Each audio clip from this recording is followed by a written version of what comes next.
College of nursing के इस fresher party और फेयरवेल पार्टी के अवसर पर यहाँ पधार करके बहुत हर्ष की बात है।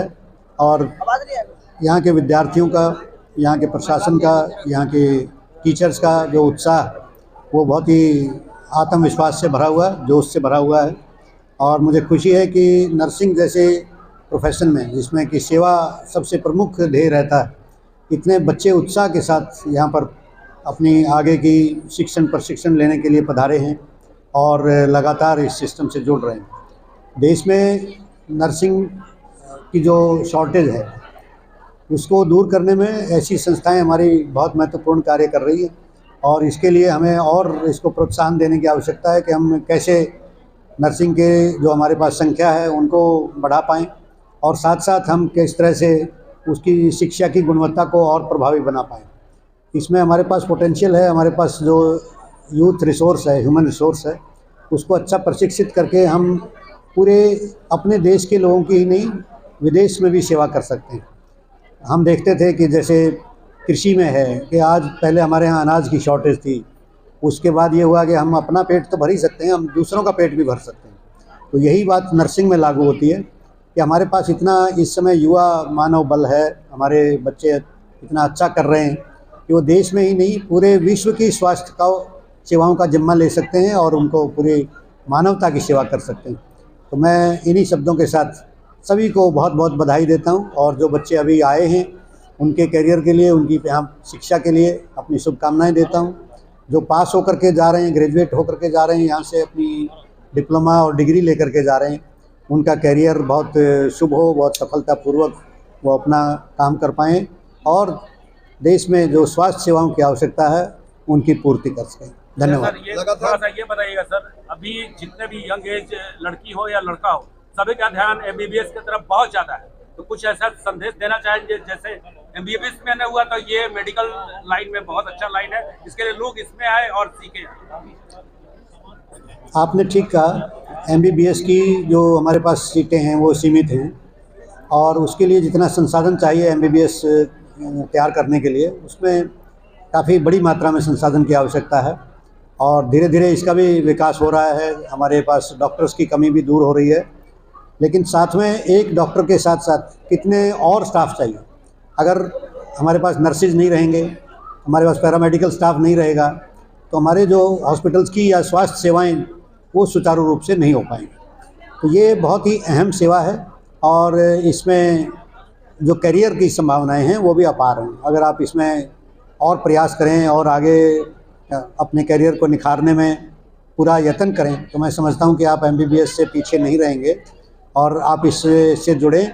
आपको अगर सेवा भाव आपके मन में है तो आपके लिए मैं समझता हूं कि इससे अच्छा कोई और करियर नहीं। लगातार सर बिहार सरकार जो है स्वास्थ्य क्षेत्र में नियुक्तियाँ कर रही है, क्या लग रहा है कि एएनएम और जीएनएम जिस तरह से लगातार कोविड के दौरान भी उन्होंने पूरे बिहार में जो सेवा भक्ति दिखाई, क्या लग रहा है कि उसका एक फलीभूत है कि एएनएम और जीएनएम के प्रति लोग ज़्यादा आकर्षित हुए? देखिए, कोविड ने बहुत सारे लेसन हम सबको दिए। ऐसी महामारी, वैश्विक महामारी आई थी, और उस महामारी के चलते स्वास्थ्य सेवाओं के प्रति ध्यान आकर्षण हुआ, और जन जन को हाइजीन के बारे में, वैक्सीनेशन के बारे में, अच्छी स्वास्थ्य सेवाओं के बारे में जागरूकता उत्पन्न हुई। और इसी से इस व्यवसाय के साथ, इस प्रोफेशन के साथ, जो मेडिकल सर्विसेज हैं उनके साथ जुड़ने के लिए हमारे और ज़्यादा युवा आगे आ रहे हैं। और जैसा आपने कहा, एएनएम और जीएनएम के लिए भी अब बहुत से युवा प्रशिक्षण लेकर के हमारे प्रदेश के ही नहीं, देश विदेश के नागरिकों को मानवता के रूप में अपनी सेवा देने के लिए तत्पर है। तरह क्या और अन्य क्षेत्र की तरह क्या पैरामेडिकल और नर्सिंग में संभावनाएं युवा वर्ग के लिए है? जैसा कि अभी सबने विस्तारपूर्वक बताया कि अभी जो हम लोगों के बजट और हम लोगों की जो हेल्थ की इंफ्रास्ट्रक्चर है, उसमें नर्सिंग और पैरामेडिकल स्टाफ की बहुत अभी आवश्यकता ज़्यादा है। और मेडिकल कोई एमबीबीएस डॉक्टर है, उनको असिस्ट करने के लिए जिस मात्रा में हमें नर्सिंग और पैरामेडिकल स्टाफ की जरूरत है, जो गवर्नमेंट सेक्टर से लेकर प्राइवेट सेक्टर से जो आवश्यकता है, उसको पूरा करने की संभावना, और जो पूरा किया जाना है वो अभी काफ़ी बाकी है, वो काफ़ी ज़्यादा संभावना है। और जिन भी छात्र छात्राओं के अंदर देश के लिए समाज के लिए सेवा भाव की भावना हो, उनके लिए नर्सिंग और पारा मेडिकल ये दोनों क्षेत्र काफी कारगर है। अपार संभावनाओं के साथ साथ उतनी संसाधन है जो बच्चे बिहार में रह के इस तरह की पढ़ाई कर पाए या फिर सेवा दे पाए। नियुक्ति भी होनी बहुत जरूरी है। नहीं, जैसा आप जानते हैं कि कोई भी नर्सिंग और पारा मेडिकल कॉलेज जब खुलता है तो जो इंफ्रास्ट्रक्चर की जो आवश्यकता है राज्य सरकार के स्तर पे भी इसकी विस्तारपूर्वक जांच के बाद ही अनुमति की जाती है। विश्वविद्यालय भी एक समय से इसको होता है। आज हम लोग जिस संस्थान में बैठे हैं ये 2010 से इसकी स्थापना हुई, आज 13 वर्ष हो गए और ये कहीं ना कहीं किसी न किसी मेडिकल कॉलेज से भी जुड़ा हुआ है, जहाँ के नर्सिंग के बच्चे जाके वहाँ ट्रेनिंग लेते हैं, वहाँ से सीखते हैं कि पेशेंट्स का ट्रीटमेंट कैसे किया जाए। तो अभी आज के स्थिति में राज्य में जो भी संस्थान खुले हैं वहाँ छात्र छात्राओं को मेडिकल कॉलेजेस में जाके सीखने का अवसर है। तो मुझे ऐसा लगता है कि संभावना है। ये बताइए थोड़ा सा, पाटलिपुत्रा कॉलेज ऑफ नर्सिंग जो है, यहाँ जो छात्र एडमिशन लेते हैं यहाँ करके, जैसे आज बहुत बच्चे सफल होकर निकल भी रहे हैं, तो कैंपस सिलेक्शन यहाँ है या नहीं?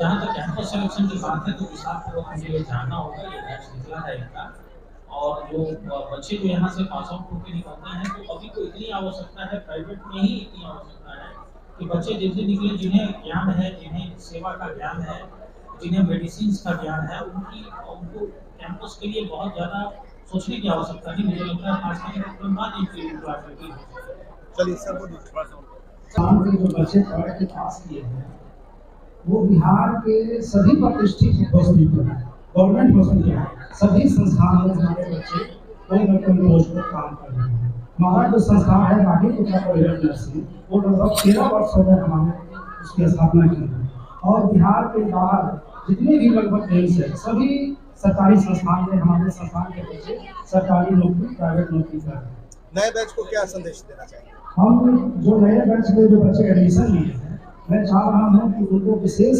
व्यवहारिक प्रशिक्षण, क्वालिटी एजुकेशन हम और हमारे संस्थान की टीम मिलकर उसको उज्जवल भविष्य के लिए अच्छे ढंग से पढ़ाएं ताकि वो अपना करियर बना सकें। जो पुराने बच्चे पास आउट, मैं उनको शुभकामना देता हूँ कि वो आगे बढ़ें और जो जिस सोच पर एडमिशन लिए हैं उस पर खड़ा हो। धन्यवाद।